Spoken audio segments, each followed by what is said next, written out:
like it at their job. Their companies won't let them, mainly because of privacy and security reasons. But if they can run their own private AI, that's a different story. That's a whole different ballgame. And VMware is a big reason this is possible. They are the sponsor of this video, and they're enabling some amazing things that companies can do on-prem in their own data center to run their own AI. And it's not just the cloud, man. It's like in your data center. The stuff they're doing is crazy. We're going to talk about it here in a bit. But tell you what, go ahead and do this. There's a link in the description. Just go ahead and open it and take a little glimpse of what they're doing. We're going to dive deeper, so just go ahead and have it open right here. Second monitor or something. Or on the side. Or minimize. I don't know what you're doing. I don't know how many monitors you have. You have 3 actually, Bob. I can see. Oh, before we get started, I have to show you this. If you run your own private AI, that's kind of uncensored. Watch this. 1. So yeah, please don't do this to destroy me. Also, make sure you're paying attention. At the end of this video, I'm doing a quiz. And if you're one of the first 5 people to get 100% on this quiz, 4. you're getting some coffee. Network chunk coffee. So take some notes, study. 5. Let's do this. Now, real quick, before we install a private 6. mobile AI model on your computer, what does it even mean? What's an AI model? At its core, an AI model is simply an artificial intelligence pre-trained on data we provide it. One you may have heard of is OpenAI's ChatGPT, but it's not the only one out there. Let's take a field trip. We're going to go to a website called huggingface.co.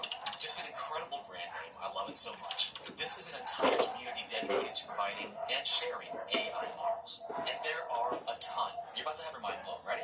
I'm going to click on models up here. Do you see that number? 505,000 AI models. Many of these are open and free for you to use, and they're pre-trained, which is kind of a crazy thing. Let me show you this. We're going to search for a model named Llama 2, one of the most popular models out there. We'll do Llama 2 7B.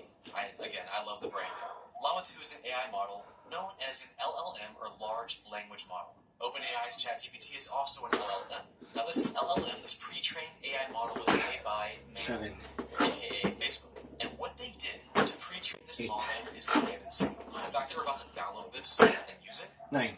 Even crazy. Check this out. If you scroll down just a little bit, here we go, training data. It was trained by over 2 trillion tokens of data from publicly available sources, instruction data sets, over 1 million human annotated examples. 2. Data freshness, we're talking July 2023. I love that term.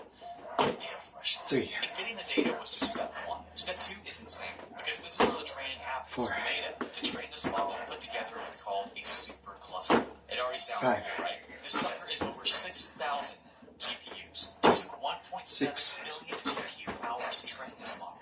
And it's estimated it costs around $20 million to train it. And now, Meta's just like, here you go, kid, download this incredibly powerful thing. I don't want to call it a being yet. I'm not ready for that. But this intelligent source of information that you can just download on your laptop and ask it questions. No internet required. And this is just one of the many models we can download. They have special models like text-to-speech, image-to-image. They even have uncensored ones. They have an uncensored version of Llama 2.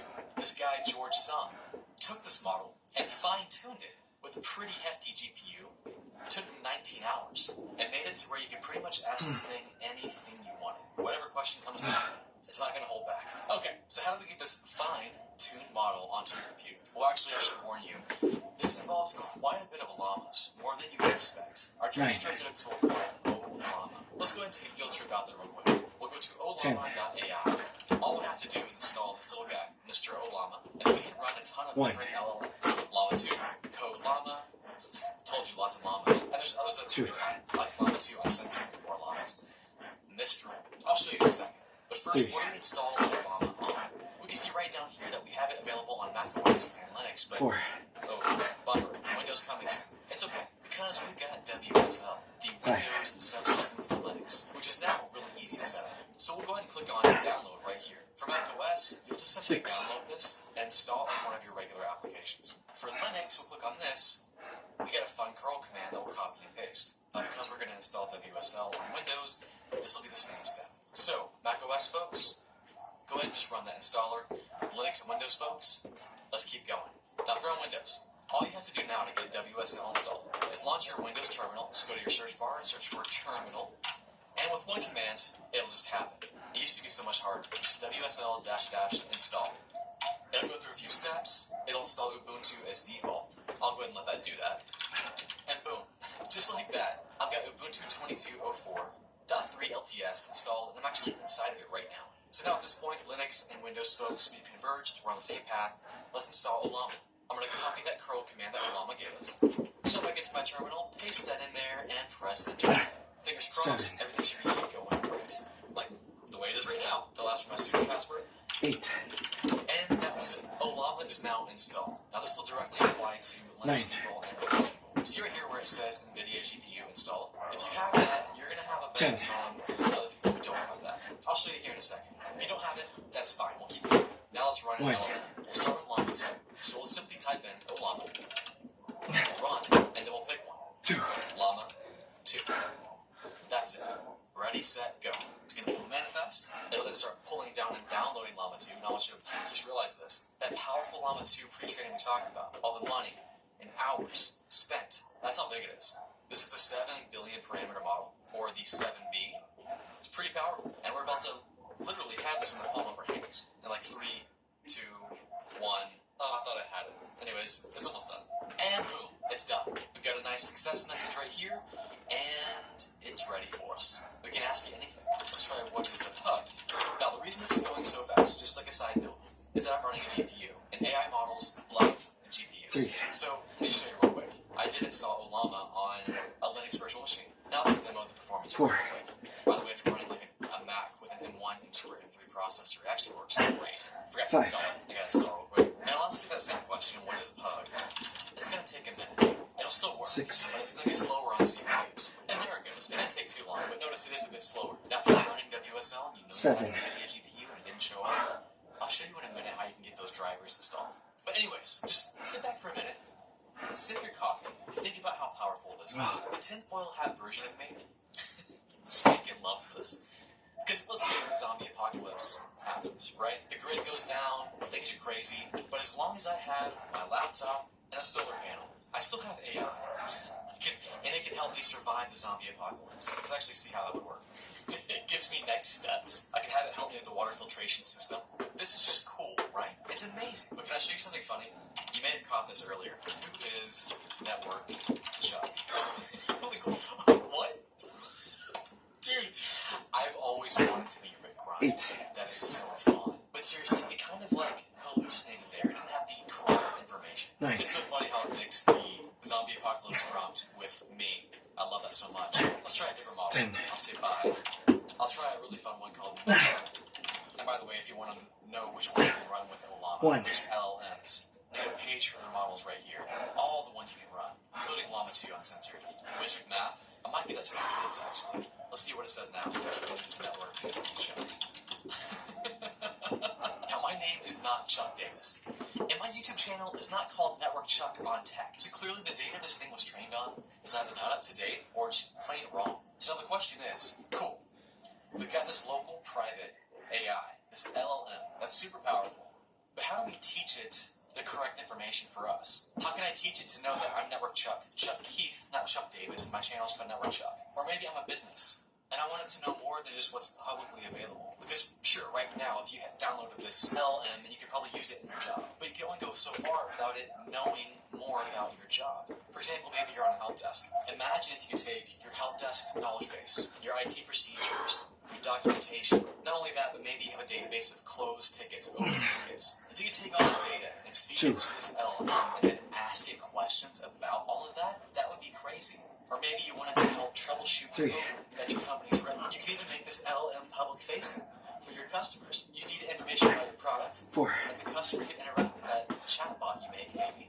This is all possible with a process called fine-tuning, where we can train this AI on our own proprietary, secret, private stuff about our company, or maybe our lives, or whatever you want to use it for, whatever use cases. And this is fantastic because maybe before you couldn't use a public LLM because you weren't allowed to share your company's data with that LLM. Whether it's compliance reasons or you just simply didn't want to share that data because it's secret, whatever the case, it's possible now because this AI is private, it's local, and whatever data you feed to it, it's going to stay right there in your company. It's not leaving the door. That idea just makes me so excited because I think it is the future of AI and how companies and individuals will approach it. It's going to be more private. Back to our question, fine-tuning.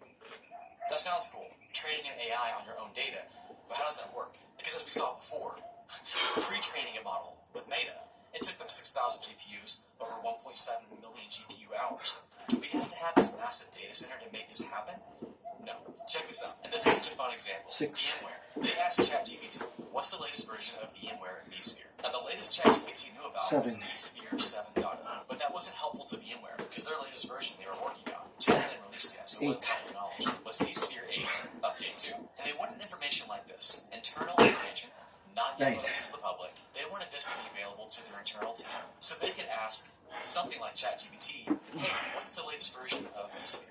And it could answer correctly. So to do what VMware is trying to do, to fine-tune a model or train it on new data, it does require a lot. First of all, you would need some hardware, servers with GPUs. Then you would also need a bunch of tools and libraries and SDKs like PyTorch and TensorFlow, Pandas, NumPy, Scikit-learn, Transformers, and Fast AI. The list goes on. You need lots of tools and resources in order to fine-tune an LLM. That's why I'm a massive fan of what VMware is doing. Right here, they have something called the VMware Private AI with NVIDIA. The gajillion things I just listed off, they include, in one package, one combo meal, a recipe of AI fine-tuning goodness. So as a company, it becomes a bit easier to do this stuff yourself, locally. For the system engineer you have on staff who knows VMware and knows it, they can do this stuff. They can implement this. And the data scientists they have on staff that will actually do some of the fine-tuning, all the tools are right there. So here's what it looks like to fine-tune. And we're going to kind of peek behind the curtain at what a data scientist actually does. So first we have the infrastructure. We'll start here in vSphere, VMware. Now if you don't know what vSphere is, or VMware, think virtual machines. You got one big physical server, the hardware, so you can touch and smell. You have to smell the server on what you're doing. And instead of installing one operating system on them like Windows or Linux, you install VMware's ESXi, which will then allow you to virtualize or create a bunch of additional virtual computers. So instead of one computer, you've got a bunch of computers, all using the same hardware resources. And that's what we have right here. One of those virtual computers, a virtual machine. This, by the way, is one of their special deep learning VMs that has all the tools I mentioned, and many, many more, pre-installed, ready to go. Everything a data scientist could love. It's kind of like a surgeon walking in to do some surgery, and like their doctor assistants or whatever, have prepared all their tools. It's all in the tray, laid out, nice and neat, to where the surgeon all he has to do is walk in and just go, scalpel.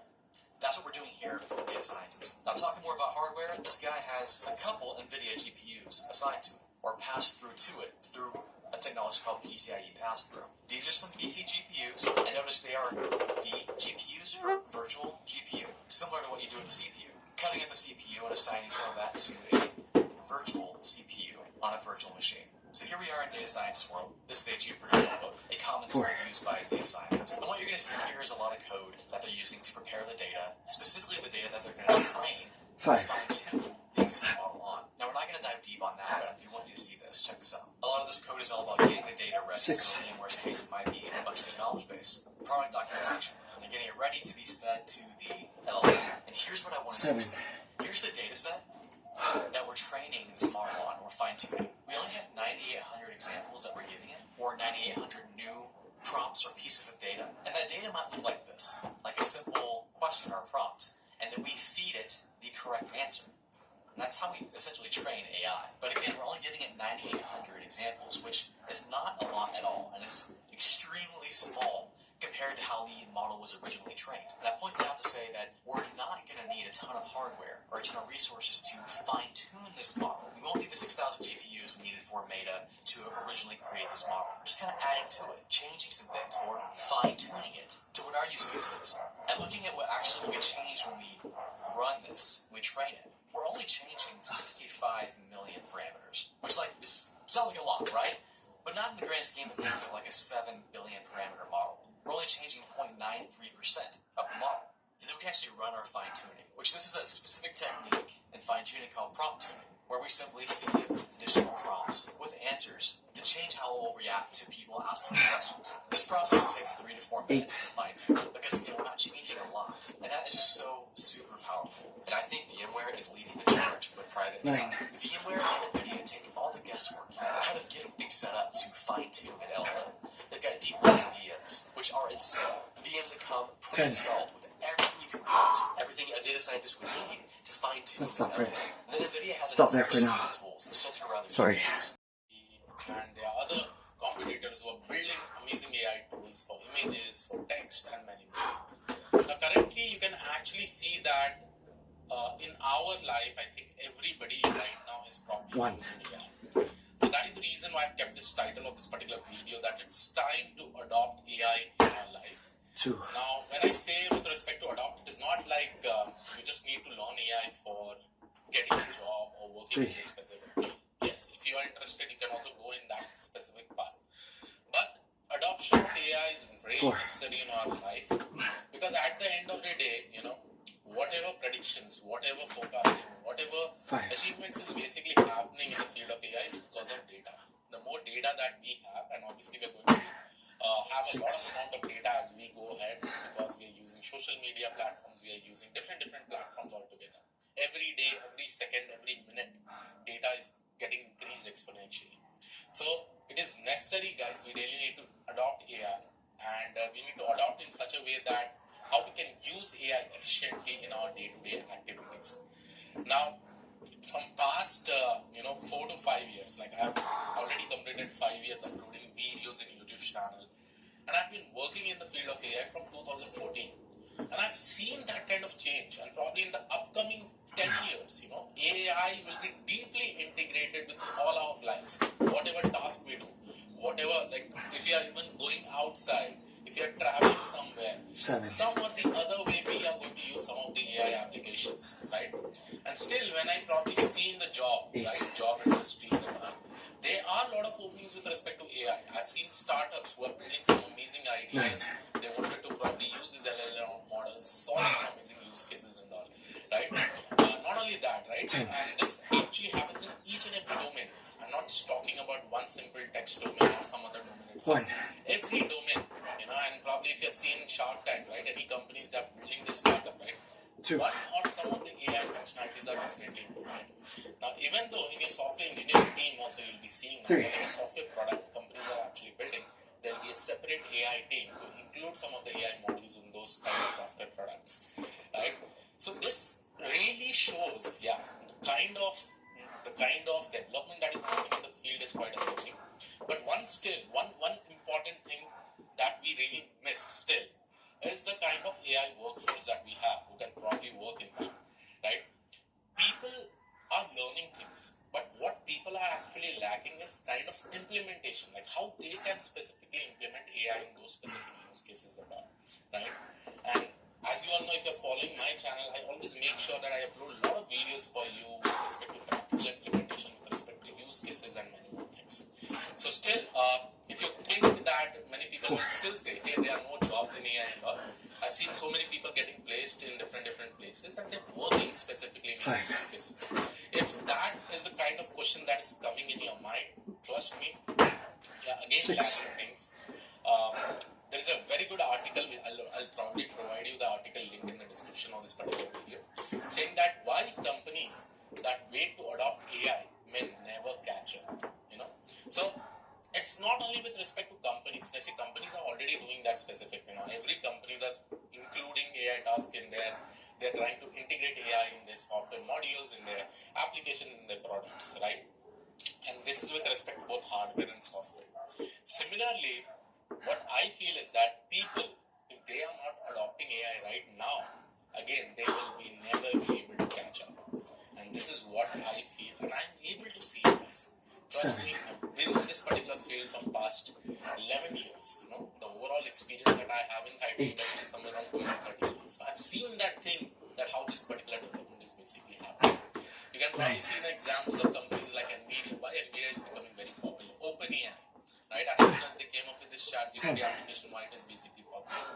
Why Facebook? Why Google? Why Meta, right? Why Google? Why companies like Anthropic? Why companies like OpenAI are working in that specific space, because the application is quite huge. Tell me how many people do not use ChatGPT. Everybody uses, right? Why Google is probably also coming up with open source LLM models like Gemma, right? Why everybody is also in the race to create an open source model, like Meta came up with this Llama 2. Why Google is actually coming up? Because they really want to stay in that race, And yes, Many people will talk about AGI applications or whether it is going to come in the future or not. But yes, in the future, you may see something like that. It's coming. Like how Tony Stark says, hey, Jarvin, open a new project, create this specific project, do this, that, do that. Automatically, all those applications will be able to do it by itself, right? So, those all things from the past 5 to 6 years we've seen in all the movies. And that thing now, we can actually see that yes, it is getting possible. And there is a lot of research, a lot of money put into it, right? The kind of scope that I probably see in the future is quite amazing. So it's time, guys, for you all to adopt AI in our day-to-day life. If you are not doing that, trust me, you may never catch up.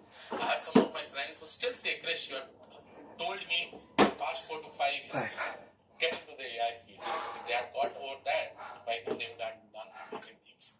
My managers from my previous companies, like when I was working in Sapient, they ask me for help right now. Krish, how do we implement like this? I need to show my client like how I can actually integrate AI in this. And client, trust me, with respect to all over the world, they really like to see some use cases with respect to AI, because at the end of the day, they know how efficient AI can actually be. And with respect to people who think that AI may take jobs and all, see, the future of development looks something like this. 6. You really need to be jack of all trades. You really need to have knowledge with respect to multiple sectors.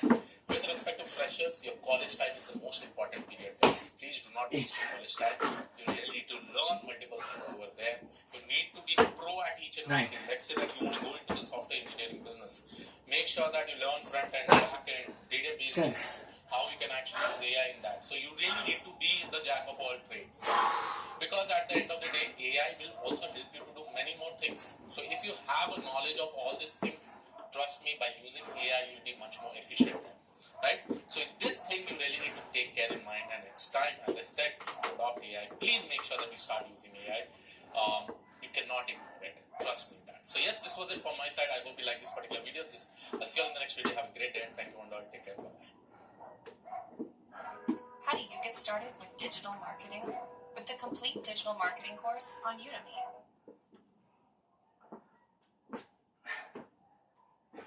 In a world that constantly urges us to push harder, to give it our all, there lies a paradox that many of us fail to recognize. The legendary samurai, Miyamoto Musashi, once walked a similar path of relentless striving. Yet, through the art of the sword, he discovered a truth that defies common wisdom. It is a philosophy that sometimes, the harder you try, the worse it gets. A counterintuitive notion that challenges everything we've been taught about effort and determination. 4. In today's world, we are often led to believe that the path to success is paved with relentless effort, that we must push ourselves to our limits in order to achieve our goals. 6. But what if this belief is not only misguided, but actually counterproductive? What if, as Musashi suggests, there is a way to achieve greatness that doesn't involve straining ourselves to the breaking point? What can we learn from this ancient samurai that could transform the way we approach challenges in our own lives? Miyamoto Musashi, born in 1584 in Harima Province, Japan, is one of the most renowned swordsmen in history. His journey was one marked by continuous battles, both external and internal. From a young age, Musashi was drawn to the way of the sword, dedicating his life to mastering the art of combat. His philosophy, however, extended far beyond the battlefield. Musashi was not only a warrior, but a philosopher, an artist, and a writer. His seminal work, 7. The Book of Five Rings, is not only a treatise on strategy and martial arts, 8. but a reflection on life itself. Musashi's life was a living embodiment of his philosophy. He believed in the principle of doing by not doing, 10. a concept that informed not only his approach to combat, but his approach to life as a whole. Through a lifetime of observation, practice, and reflection, 2. Musashi developed a philosophy that challenged the conventional wisdom of his time and continues to challenge our own beliefs today. 3. Musashi's philosophy, as detailed in the Book of Five 4. Rings, revolves around the concept of the way, which he referred to as the way of the warrior, the way of the sword, or simply the way. It is a philosophy that applies not only to martial arts, but to life itself. For Musashi, the way is about mastering oneself, one's thoughts, emotions, and actions. He emphasizes the importance of discipline, focus, and continuous self-improvement. Musashi divides his philosophy into 5 elements, each represented by a ring: earth, water, fire, wind, and void. These elements symbolize different aspects of existence, and understanding them is key to mastering the way. Earth represents the physical world and our place in it. Water symbolizes adaptability and the importance of flowing with the currents of life. Fire represents combat and conflict, both internal and external. Wind symbolizes tradition and the past, while the void represents the unknown, the future, and the infinite possibilities it holds. Musashi believed that by understanding and mastering these elements, one could achieve a state of harmony with the universe, and ultimately, victory over oneself. 10. An essential aspect of Musashi's philosophy is the counterintuitive nature of effort. 2. In a world that often preaches the harder you try, the better the results, Musashi offers a different perspective. He warns against the perils of overtrying, which he believed led to unnecessary stress and inefficiency. Overexerting oneself, whether in combat, work, or daily life, often results in wasted energy and diminished returns. It can lead to a cluttered mind, impaired decision-making, and ultimately, failure. Musashi emphasized the importance of relaxed readiness, a state of calm and focused awareness that allows one to respond effectively to any situation without unnecessary tension or wasted effort. This perspective aligns with the broader principles of Zen Buddhism and the martial arts tradition, which value efficiency of movement, mental clarity, 6. and a calm and centered mind. It is a reminder 7. that sometimes less is indeed more, and that the most effective way to approach challenges is with a balanced, 9. measured effort. In the Book of 5 Rings, 10. Musashi wrote about the concept of doing nothing God bless you. necessary.